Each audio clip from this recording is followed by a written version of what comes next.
The use of VR actually helped me get me past the sticking point with my traditional therapist, and I couldn't really delve deep into what was bothering me. Well, my symptoms with PTS were pretty much the entire gamut. It starts, unfortunately, at nighttime with not being able to sleep. I never got to sleep deep enough where I would hit nightmares, which leads to the next day. Irritability, a lot of anger issues, avoidance of my past, things that happened, or a dangerous situation. Describe what you're thinking as you're pulling out.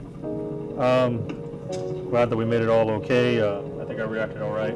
As the patient is narrating their experience, the clinician has a control panel where they can control the time of day, the ambient sounds, an explosion in the distance, a helicopter flying over, all the elements that are reminiscent for that patient of their trauma experience. According to the BBC, 25 million people play video games in the UK alone. This increase in popularity means that gaming events like this one in Manchester can attract large audiences. However, playing video games to excess has been linked to video game addiction. David is 23, unemployed and lives on his own. He says that video games have had a big impact on his life. I was definitely addicted in the past, especially during my World of Warcraft days. Spent many hours on that game. You know, I wouldn't sleep to play a game, I wouldn't shower or, you know, keep up with my hygiene or my health.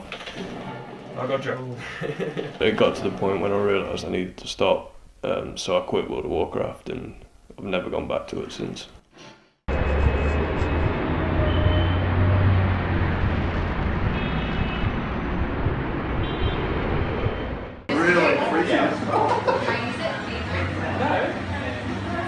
This is much scarier than I thought.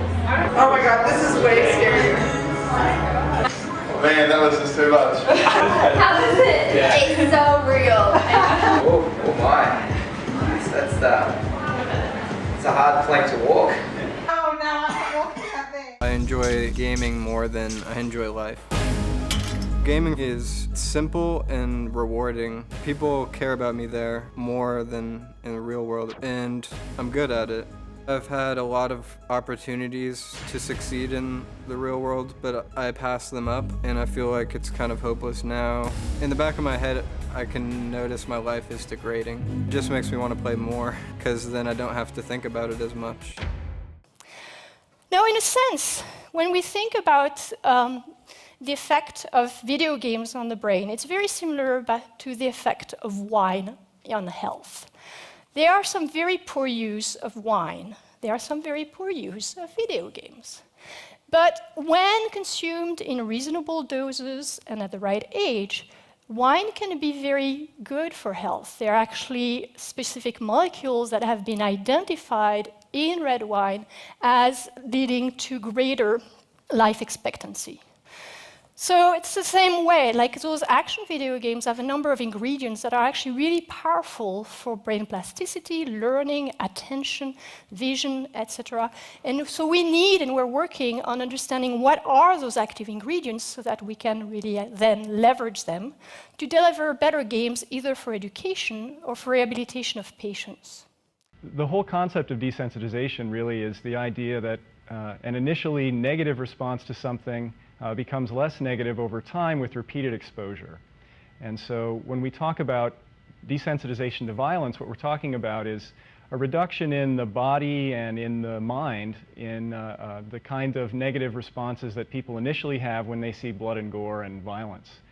And there are a number of studies now showing that if you randomly assign research subjects to play a violent video game compared to another group who play a nonviolent game, and then you measure some kind of physiological response that they have to viewing real scenes of violence, what you find is that the folks who have just played the violent game will show a decrease in their physiological response to violence, and also a more kind of lax attitude towards violence, and they're also, in some studies, less likely to help an injured person, things along those lines. All of those things are associated with the idea that they're being desensitized to violence.